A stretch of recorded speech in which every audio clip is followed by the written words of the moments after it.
Hallo, welkom op Tea Time, het programma waar we praten over integratie, betrokkenheid, gemeenschap en reis. Vandaag ben ik bij Camp Limoges voor een familiedag met Vianova en ik ben met Kurt. Hallo Kurt. Hallo, dag Eunice. Ja, en vandaag zullen we praten over...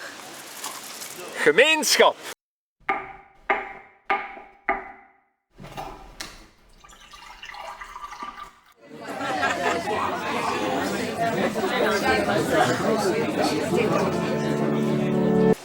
Ik ben Kurt Maaiens. Ik ben getrouwd met Fokkeline, de allerliefste vrouw van heel de wereld. We hebben 4 kinderen en 3 kleinkinderen. En ik ben heel dankbaar dat God mij heeft geroepen om iets te betekenen voor zijn koninkrijk in België. En nu mag ik al 7 jaar de directeur zijn van Vianova en daar een stukje leiding aan geven. En dat is een groot voorrecht om dat te mogen doen. Kurt, wat betekent gemeenschap voor jou? Ik vind het heel fijn, Eunice, dat je mij vandaag dat vraagt. Want we hadden als Vianova een soort familiedag, gemeenschapsdag. En voor mij is de kern van gemeenschap familie zijn met elkaar. In een familie ben je allemaal verschillend. En soms kan je niet altijd overweg met die anderen. Maar gemeenschap wil zeggen, je kiest ervoor om met elkaar onderweg te zijn, om elkaar te bemoedigen, om van elkaar te leren, om elkaar te aanvaarden en elkaar te vergeven. Maar een gemeenschap is iets heel natuurlijk. En net zoals een familie heel natuurlijk is. En ik geloof dat God zo het gemeenteleven bedoeld heeft. Het is niet enkel individueel op jezelf, maar je groeit het meest door bij elkaar betrokken te zijn. Door van elkaar te leren en door ook die moeilijke dingen bij elkaar. De irritaties, de gekwetstheid, om daarmee om te gaan. Dat is voor mij werkelijk gemeenschap. Hoe beleef je dat gemeenschap iedere dag? Ik denk dat het bewustzijn is dat je leeft met de mensen rondom je. En in mijn geval is dat mijn buren. En ik probeer echt ook familie met hun te zijn. Als ik zie dat zij noden hebben, soms gewoon ook nood aan een gesprekje, dan wil ik er voor hen zijn. Ik ga op mijn vrije dag, op de woensdag, de buren weten dat al, dan krijgen ze extra tijd. En ik ga elke keer met een van mijn buren een klein babbeltje doen over het leven, over de dingen waarin ze staan. Voor mij is dat al gemeenschap met mijn buren. Ook als ik naar de kapper ga of als ik boodschappen ga doen, ik probeer altijd net iets meer tijd te nemen om die betrokkenheid met de mensen ter plekke te hebben en om naar hun verhaal te luisteren. In mijn werk binnen Vianova is het heel mooi om niet alleen onze vergaderingen te hebben, maar om ook echt die eerlijke vragen te stellen. Hoe gaat het nu met je? Hoe is het met de kinderen? Wat is er moeilijk in het leven? En zo die betrokkenheid bij elkaar te stimuleren. Ja. En hoe kunnen we deze gemeenschap stimuleren in onze christelijke gemeenschap en gemeente? Ik denk daar moeten we heel erg oppassen. Eunice, het gevaar is dat we gemeenten of kerk zijn zien als een traditie. Als iets wat we normaal zijn om te doen. Maar we mogen het nooit als normaal gaan zien. We moeten het telkens weer als iets uniek, iets bijzonders zien waarin we mensen mogen ontmoeten, van mensen mogen leren en ook zelf gescherpt mogen worden. De Bijbel noemt dat zoals ijzer scherpt, zo mogen wij elkaar scherpen. En dat is een heel bewuste keuze die je maakt.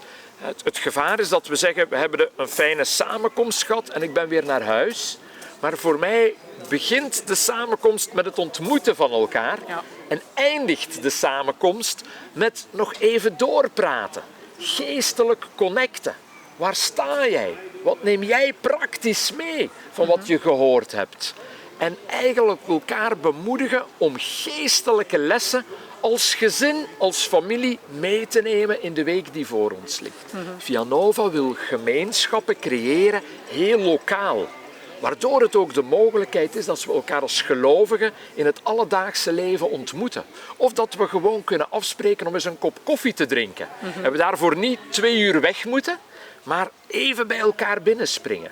We kunnen ook helpen om bijvoorbeeld op de kinderen te passen. Hele praktische dingen kunnen we met elkaar beleven. En dat is gemeenschap, dat is geloofsgemeenschap. Niet enkel op de Bijbelstudie of tijdens de zondag elkaar ontmoeten, maar in de week die tijd nemen om met elkaar verbonden te zijn. Ja. Een van die praktische dingen is, ik probeer ook tijd te nemen om dagelijks te bidden voor mensen. Maar soms helpt het om, als ik aan gebeden heb, om eventjes iemand op te bellen en te zeggen: hé, ik moest deze morgen aan jou denken. Ik heb voor jou gebeden. Hoe gaat het hier nu mee? En even in een kort telefoontje, gemeenschap. Ja. Ben je al betrokken bij elkaar? Nog één vraag. Heb je een advies voor mensen die interesse tonen in gemeenschap?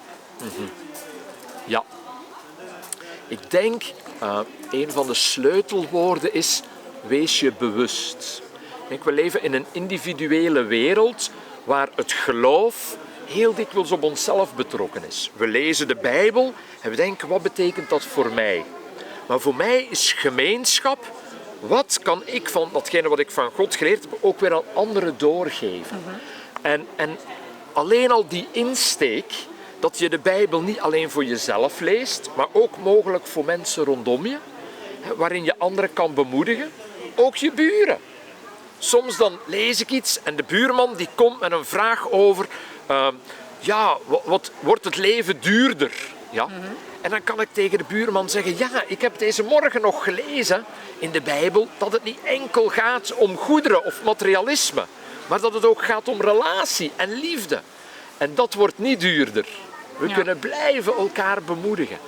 En zo mogen we leren dat het geestelijk leven, dat het eigenlijk bedoeld is in gemeenschap, in de familie, om dat daar te beleven. Ik denk dat de focus daarop heel belangrijk is. Het bewustzijn van: het geloofsleven is er niet alleen voor mij, maar ik mag dat delen met de mensen rondom me. Een tweede is, probeer het praktisch te maken. Ja? Probeer echt te kijken: hoe kan ik beter mijn relatie met mijn buren ontwikkelen? Wat zijn daar praktische tools voor? Hoe kan ik vriendschappen met medegelovigen stimuleren? Hoe kan ik meer betrokken zijn in levens van mensen? En daar heel bewust mee bezig zijn. Ja, dat is goed advies. Nu, bedankt Kurt. Dankjewel voor je tijd. En nu gaan we terug naar onze collega's om van gemeenschap te genieten. Absoluut, Ja. zeker weten. Ja. Denise? Dus, dag! Dag en bedankt allemaal.